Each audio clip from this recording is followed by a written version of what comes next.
একটি শহরের প্রাণ কেন্দ্রে দৈনন্দিন জীবনে ব্যস্ততার মধ্যে ঈদুল আজহার আগমনের জন্য রাস্তায় এক বিশেষ ধরনের জাদুতে আলোকিত করে।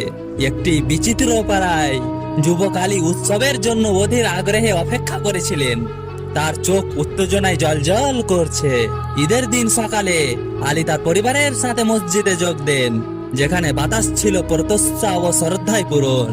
নামাজ পড়ার পর তারা খোলা মাঠের দিকে যাত্রা শুরু করে, যেখানে সারি সারি প্রাণী তাদের ভাগ্যের জন্য অপেক্ষা করছিল।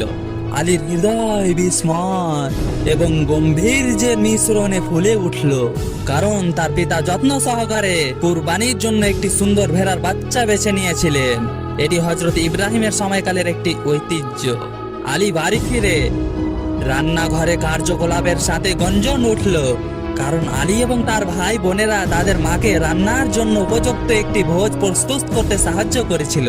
মশলার উত্তেজনাপূর্ণ সুগন্ধ বাতাসকে ভরিয়ে দেয়।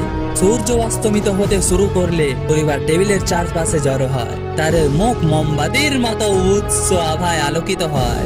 কৃতজ্ঞতায় ভরা হৃদয়ের সাথে তারা হাসি এবং গল্প ভাগ করে, একত্রিত হওয়ার প্রতিটি মুহূর্ত উপভোগ করে। আলী আশেপাশে চলে যান, যেখানে রাস্তাগুলি জীবন এবং আনন্দে স্পন্দিত হয়। হাসি ও সৌহার্দ্যের মাঝে তিনি প্রতিবেশী এবং বন্ধুদের সাথে শুভেচ্ছা ও মিষ্টি বিনিয়োগ করেন, ঐক্য ও শুভেচ্ছার বন্ধন গড়ে তোলেন। রাত গভীর হওয়ার সাথে সাথে আলী নক্ষত্রের ভরা আকাশের দিকে তাকালেন, গভীর শান্তি ও তৃপ্তির অনুভূতি অনুভব করেন।